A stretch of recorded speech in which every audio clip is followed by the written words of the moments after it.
Vamos a hablar sobre un proyecto para la destrucción definitiva de Buenos Aires. ¿Qué significa esto? Vamos a explicar que aparentemente hemos descubierto que el deseo inconsciente del habitante de la ciudad de Buenos Aires es que esta ciudad se destruya. Entonces vamos a dar unas ideas para apoyar esa idea. Y hemos investigado. Descubierto e investigado, por supuesto. Así que, pero antes de esto, lo que vamos a hacer es presentar a nuestros auspiciantes antes de que todo se derrumbe. Sí, venimos del auspicio de la ciudad de Buenos Aires. Proyecto para la destrucción definitiva de Buenos Aires. El Centro de Estudios Psicosociales de la Musa Equivocada, tras largos periodos de investigación, llegó a la conclusión de que el comportamiento del ciudadano de Buenos Aires revela su deseo inconsciente de acabar con lo que queda de esta otrora simpática urbe. No se trata tan solo de su destrucción material, situación que salta a la vista, sino que esta no es otra cosa que un epifenómeno. Para aclarar las cosas, un epifenómeno es un fenómeno secundario o derivado de un fenómeno principal o determinante. Para ejemplificarlo, recordemos que los materialistas consideran al pensamiento como un epifenómeno de la actividad cerebral. En el tema que nos ocupa, el fenómeno principal que da pie a la aparición del epifenómeno de la destrucción material de Buenos Aires es que de la destrucción de la que se trata excede largamente a la material. El deseo del ciudadano porteño, como demostraremos a continuación, es el de la destrucción medular de la ciudad, destrucción icónica, paisajística, simbólica y protofuncional. Hablamos de deseo de destrucción en un plano teórico preciso, esto es, situando al deseo allí donde reside, que es el inconsciente, sabiéndolo siempre malvado, agitador o perverso, en contraposición con el políticamente correcto anhelo que se expresa en el discurso del yo. La primera pregunta a la que trata de responder el Centro de Estudios Psicosociales de este programa es: ¿una ciudad es el fiel reflejo del espíritu de sus habitantes? Aclaremos que el término espíritu condensa aquí un significado poético práctico y no alude a su utilización esotérica. Los estudios realizados indicarían que en una ciudad de pocos habitantes prevalece un espíritu de consorcio, espíritu mediocre cuyo intento de no importunar a nadie se refugia en lo anodino, logrando no agradar a ninguno, pero tampoco darle a nadie motivo estentorio de queja. En una ciudad pequeña, como en los edificios que funciona un consorcio, prevalecerán los colores opacos o grises. El pasto de las plazas estará cortado siempre correctamente, la pintura blanca a la cal será reina y señora. Y la supervisión del cumplimiento de estas normas es personalizada, supervisión que troca en autolimitación, tal como sucede en la psiquis cuando la ley paterna asume en el superyo. ¿Por qué sucede esto en las ciudades pequeñas? Pues porque en esa corrección aparente tratarán de representarse unos ciudadanos para con los otros. Aquel que le perturbe será sospechado de corrosivo y, lo que es peor, pondrá en evidencia el implícito pacto que demostraría lo engañoso de la corrección pretendida. Pero ¿qué pasa en una ciudad cuando se desarrolla en ella el gigantismo, el crecimiento desmedido? Ocurre que el ciudadano es más anónimo, más pequeño respecto de ella, y erróneamente se supone menos influyente en su dinámica. Entonces, si en la ciudad pequeña sacaba a su horario su bolsita de basura y cerrada con doble nudo, en la ciudad grande no toma tantas precauciones. La bolsita de basura de un ciudadano de Villa Crespo es proporcionalmente mucho menos influyente en el aspecto de su ciudad que la bolsita de basura del ciudadano de Chanier Ladeado. Hasta aquí todo bastante sencillo y conocido, pero lo novedoso es el paso más que dan nuestros investigadores o nuestras investigaciones al preguntarse si este comportamiento del ciudadano porteño medio responde solo a su individualismo, su falta de solidaridad o su desprecio por el prójimo. Y al parecer, si bien estos tópicos existen, no alcanzarían para producir el efecto devastador que se percibe en la ciudad, pues este no solo atañe a su empeoramiento, sino que involucra un compromiso con el aniquilamiento total de la misma. Y entonces, el descubrimiento inaudito, la verdad desnuda, lo siniestro, ¿A qué responde ese deseo de aniquilamiento? La respuesta radica en la ideología que subyace en el inconsciente. Es principio, digamos, que contrariamente a la creencia popular, el inconsciente no es una entidad insondable de las profundidades, sino que, como nos han enseñado Freud y luego Lacan, está expuesto.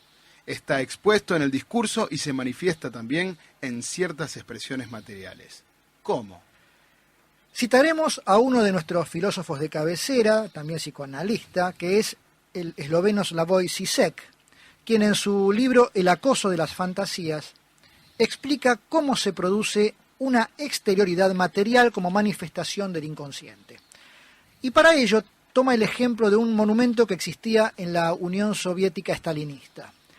Se trata de una estatua enorme que se encontraba sostenida por un minúsculo edificio de oficinas que le servía de mero pedestal. ¿Se entiende? Una enorme estatua arriba y un pequeño edificio abajo de esa estatua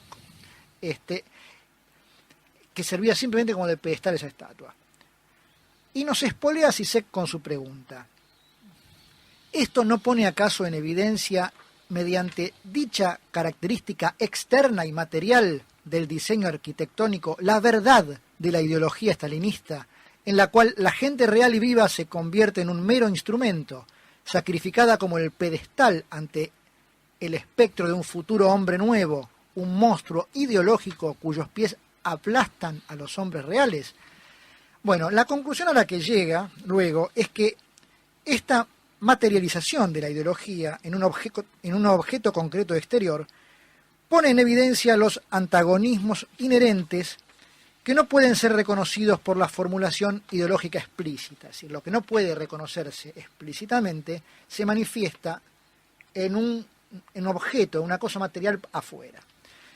Pero que a su vez se la hace pasar con la excusa de la utilidad, como la prevalencia de lo práctico como valor supremo, indiscutido, sobre el que no puede avanzarse con pruritos simbólicos o estéticos. Utilicemos este ejemplo y tomemos a la ciudad de Buenos Aires tal como es hoy y cómo se va dando su evolución, como la manifestación inconsciente del ciudadano porteño. ¿Cuál es el aspecto material de la ciudad de Buenos Aires concreta? En principio, convengamos que desde hace algunos años presenta el aspecto de una ciudad en estado de mutación, con frenéticos cambios que se hacen en nombre del progreso, pero que se estiman favorables en la sola idea del cambio, como si los cambios fueran auspiciosos de por sí. ¿Y qué ocurre? Comienzan a convivir dos ciudades, una sin embargo que va desapareciendo detrás de la otra, de la nueva que se le superpone. Esta nueva aparece pletórica de playas de estacionamientos, de supermercados, de edificios de departamentos, de autopistas, de dúplex y de tríplex. Entonces, la ciudad que desaparece, pero que no termina de irse, asomando por los pliegues de la nueva, perturba. La idea aquí es que como la ciudad que crece es un monstruo conformado por lo peor de cada uno, en tanto su desaprensión para con ella, como manifestamos, esto no se toleraría. De modo que la forma posmoderna de eliminar las cosas que no se toleran no es suprimiéndolas, sino elevarlas a la categoría de deseables. Excusas perversas y falsedades, como las de igualación de estéticas, o que la concepción de lo estético es cambiante, vienen como anillo al dedo para explicar estas cosas. Si bien es cierto que las concepciones estéticas cambian a través de las épocas históricas, el falseamiento aquí es que lo que se impone no se lo hace por causa estética, sino supuestamente por una causa funcional. Y luego, como es lo que representa a esta época, esto que reemplaza a lo viejo, es lo que representa esta época que vivimos, lo reivindicamos como estético después. Un ejemplo. ¿Quién no ha escuchado palabras de admiración por la estética de algún shopping? La aparición de los shoppings no responde a una idea estética previa, sino a un requerimiento del mercado.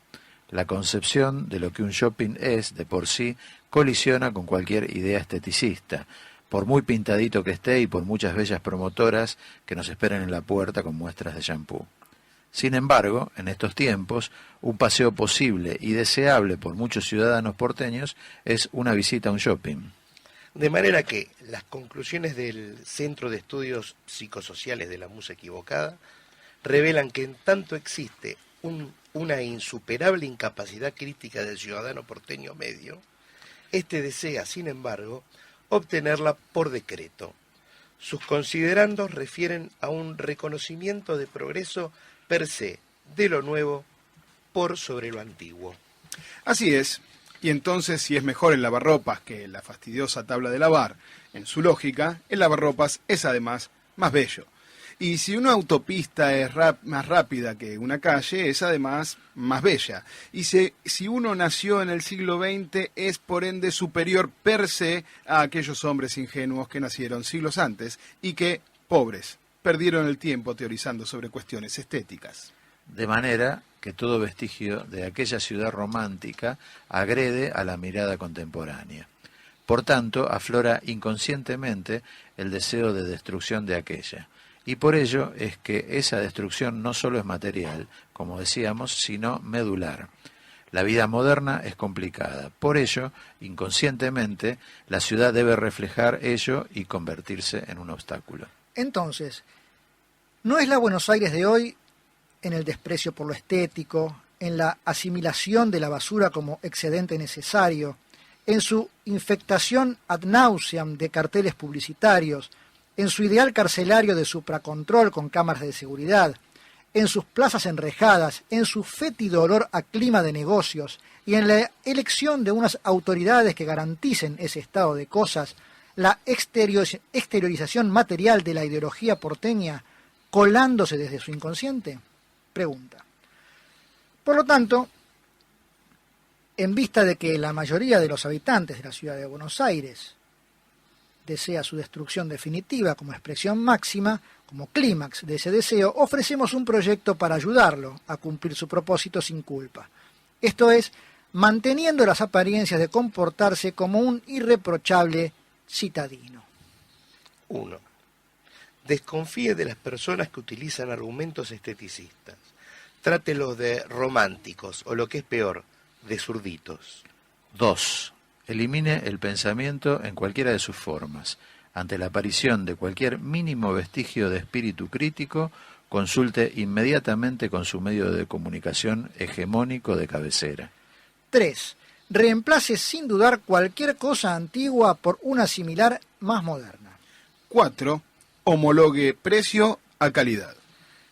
Y 5, por último, y como resumen, opte siempre por lo más ordinario. Ahora bien, dado que acabamos de informarle de su incapacidad crítica, preguntará usted cómo habrá de darse cuenta qué cosa es más ordinaria que otra. Bueno, muy fácil. Si usted considera que un shopping puede ser lindo, si celebró o le causa indiferencia la llegada del Metrobús, si se emociona viendo bailar a Julio Boca en un escenario a la salida del subte, si los proyectos edilicios le provocan admiración, si considera que no hay suficientes playas de estacionamiento, etc., entonces simplemente ceda rápidamente a su gusto.